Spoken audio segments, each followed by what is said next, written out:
বউ ঘরে এলো, কিন্তু রাত হয়, হানিমুন হয় না। প্রথম রাতে সামিয়া বলে ডাক্তার নিষেধ করেছে, আমি অসুস্থ, এ সময় কাছে আসা যাবে না। শান্ত ভাবে বাহ, বউ এত ধার্মিক। এরপরে এক রাত, 2 রাত, 1 সপ্তাহ, 1 মাস, কিন্তু হানিমুন আর হয় না। এবার শান্তর সন্দেহ হয়, তাই তো স্ত্রী ঘুমিয়ে থাকার সময় একরকম ভাবে তার শরীর পরীক্ষা করে তিনি নিশ্চিত হন যে সামিয়া আসলে মেয়েই নয়। ভাবুন তো, বিয়ে করলেন মেয়েকে, কিন্তু 1.5 মাস পর হয়ে গেল ছেলে। রাজবাড়ির এক অত্যন্ত সহজ সরল তরুণ শান্ত সম্প্রীতি বিয়ে করেছেন, কিন্তু বিয়ের পর যে ঘটনা ঘটলো তা সবাইকে হতবাক করে দিয়েছে। আসলে তার নববধূ একজন পুরুষ। একদিন ফেসবুকে সামিয়া নামের এক তরুণীর কাছ থেকে শান্তর কাছে ফ্রেন্ড রিকোয়েস্ট আসে। সামিয়ার প্রোফাইল ছবি ছিল অত্যন্ত সুশ্রী ও ফিল্টার করা, যাতে ঘন কালো চুল আর লাল লিপস্টিক সুস্পষ্ট ছিল। ধীরে ধীরে তাদের মধ্যে প্রেম শুরু হয়। ঘন্টার পর ঘন্টা তাদের কথা চলতো। সামিয়ার কণ্ঠস্বরে ছিল নারীর কোমলতা, যা শান্তকে প্রেমের স্বপ্নে বিভোর করে তুলেছিল। কিন্তু এই সবকিছুর আড়ালে লুকিয়েছিল এক ভয়াবহ প্রতারণার চক্রান্ত।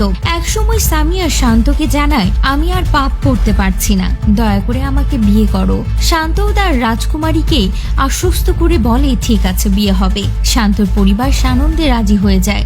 একজন মৌলবি এসে কালেমা পড়িয়ে তাদের বিবাহ সম্পন্ন করেন।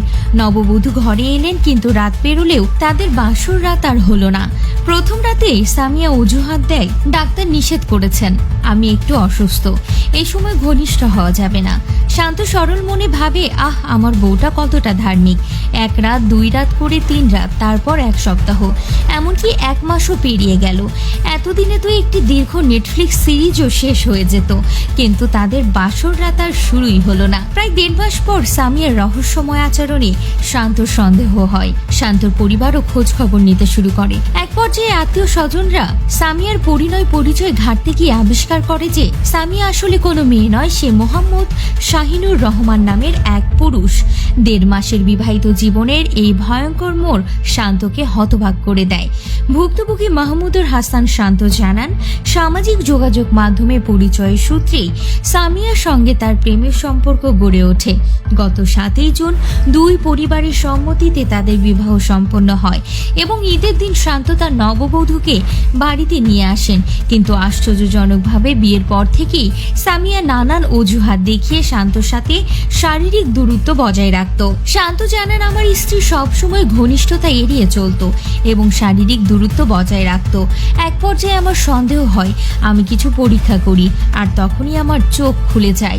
একদিন সামিয়া ঘুমিয়ে থাকার সময় তিনি তার শরীর পরীক্ষা করে নিশ্চিত হন যে সামিয়া একজন নারী নন।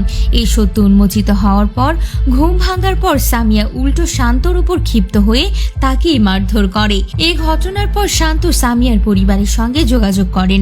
সামিয়ার বাবা বাদল খান জানান, বিয়ের আগে শান্তর মা ও বোন সামিয়ার পরিবারের সঙ্গে কথা বলেছিলেন, কিন্তু সে সময় কেউ একবারের জন্য বলেনি যে সামিয়া আসলে পুরুষ।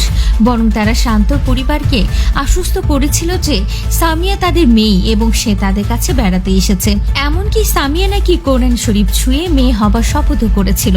পরে সামিয়া স্বীকার করে যে সে জন্মগতভাবে পুরুষ হলেও নিজেকে নারী হিসেবে উপস্থাপন করেছে। শান্ত বলেন, যদি সে আমাকে আগে সত্যিটা বলতো তাহলে আমি এমন পরিস্থিতির শিকার হতাম না। এটা একটা সামাজিক প্রতারণা। তো ভিউয়ার্স, এই ঘটনা থেকে সবার জন্য শিক্ষা নেওয়ার মতো অনেক কিছু আছে। প্রেম করার আগে কেবল একবার নয়, বারবার যাচাই করা উচিত আপনার পছন্দের মানুষটি আসলে কি। সে কি কেবল একজন ব্যক্তি, নাকি তার পেছনে রয়েছে কোনো ছদ্মবেশ। আর নারীদের প্রতি অনুরোধ, সম্পর্কে সততা বজায় রাখুন, নয়তো একদিন সত্য ফাঁস হলে তা সবার কাছে ভাইরাল হতে পারে এবং পরিণামে আইনি জটিলতাও সৃষ্টি হতে পারে। বুঝতেই তো পারছেন, 1 মাস একসাথে থেকেও যদি কেউ আসল সত্য বুঝতে না পারে, তবে এটি ভালোবাসার চেয়েও বেশি তার সরলতা বা বোকামি রেকর্ড হিসেবে গিনেস বুকে ঠাঁই পাওয়ার যোগ্য।